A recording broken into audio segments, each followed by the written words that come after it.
নমস্কার বন্ধুরা, প্রাথমিক টেট নিয়োগ সংক্রান্ত একটি গুরুত্বপূর্ণ আপডেট তথ্য আমরা পাচ্ছি এবং সেটি আপনাদের সাথে শেয়ার করছি। আপনারা জানেন যে প্রাথমিক যে নিয়োগ 11,000 শূন্য পদের জন্য তার প্যানেল গতকালই প্রকাশিত করেছে প্রাথমিক শিক্ষা পর্ষদ অর্থাৎ WBPE।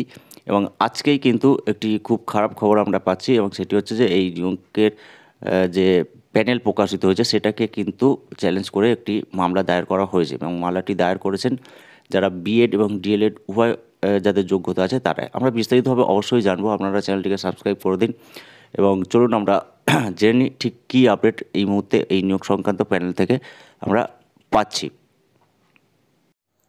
তো যেটা বলা হচ্ছে যে প্রাথমিক শিক্ষক নিয়োগ নিয়ে ফের মামলা দায়ের করা হলো কলকাতা হাইকোর্টে। চলুন আমরা বিস্তারিতভাবে জানি। প্রাথমিকে ফের মামলা, প্রাথমিকের শিক্ষক নিয়োগে মেধা তালিকা প্রকাশের পর ফের মামলা দায়ের হলো। অর্থাৎ যেটা 11,750 যে প্যানেল যেটা বলা হচ্ছে আর কি, 11,750 যে শূন্যপদ ছিল সেই মেধা তালিকা গতকালই প্রকাশিত হয়েছে আমরা বললাম, এবং সেই মেধা তালিকা প্রকাশের পরই ফের মামলা দায়ের করা হলো। তো কলকাতা হাইকোর্টে মামলা দায়ের করা হলো 2022-এর প্যানেল সংক্রান্ত নোটিফিকেশানকে চ্যালেঞ্জ করে মামলা দায়ের করার আবেদন জানানো হলো কলকাতা হাইকোর্টে। এবং যেটা সবচেয়ে গুরুত্বপূর্ণ, মামলা দায়ের করার অনুমতিও দিয়ে দিলেন বিচারপতি রাজাশেখর মান্থা। ঠিক আছে, এবার যেটা বলা হচ্ছে একটি মামলায় সুপ্রিম কোর্টের নির্দেশ ছিল প্রাথমিক শিক্ষক নিয়োগে বিএড ডিগ্রি করা চাকরিপ্রার্থীরা যোগ্য নয়। তো ডিএলএড ডিগ্রি থাকা চাকরিপ্রার্থীদের নিয়োগ করতে হবে। বিএড এবং ডিএলএড 2 ডিগ্রি থাকা চাকরিপ্রার্থীরা আদালতের দ্বারস্থ হয়। গতকালের প্রকাশিত মেধা তালিকায় বিএড করা প্রার্থীদের সুযোগ দেওয়া হয়নি, ডিএলএড ডিগ্রিকে গুরুত্ব দিয়ে তালিকা তৈরি করা হয়েছে। এর বিরুদ্ধেই মামলা দায়ের করা হয়েছে। এমন অনেক প্রার্থী রয়েছেন যাদের বিজ্ঞপ্তি জারির দিনের আগে বিএড এবং ডিএলএড 2 যোগ্যতাই ছিল, কিন্তু কেউ নম্বর বেশি থাকায়, কেউ আবার বিএড উচ্চতর যোগ্যতামান হওয়ায় ফর্ম পূরণের সময় ডিএলএড যোগ্যতার কথা উল্লেখ করেননি।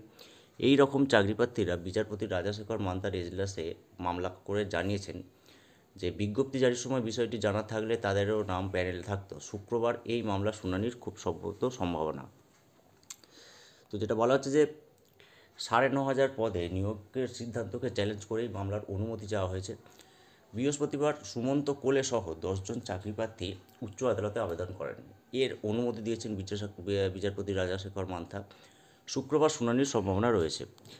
সুমন্ত সহ 10 মামলাকারীর আইনজীবী ফিরদৌস শামীমের দাবি, 2022 সালের নিয়োগের বিজ্ঞপ্তি জারির সময় জানানো হয়েছিল ডিএলএডের পাশাপাশি বিএড ডিগ্রিধারীরাও ফর্ম ফিল আপ করতে পারবেন।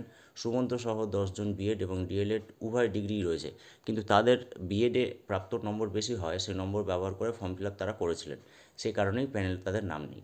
সুতরাং আবারও মামলা শুরু দেওয়া হয়ে গেল এবং যেহেতু এখন অ্যাপয়েন্টমেন্ট লেটার পাওয়া যায়নি, সেটা এখন হয়তো সম্ভবত পেন্ডিং হয়ে যাবে। আমরা অবশ্যই আপডেট দিতে থাকবো, আপনারা সঙ্গে থাকুন, চ্যানেলটিকে সাবস্ক্রাইব করে দিন। কী হচ্ছে অবশ্যই আপনারা জানতে পারবেন। ধন্যবাদ।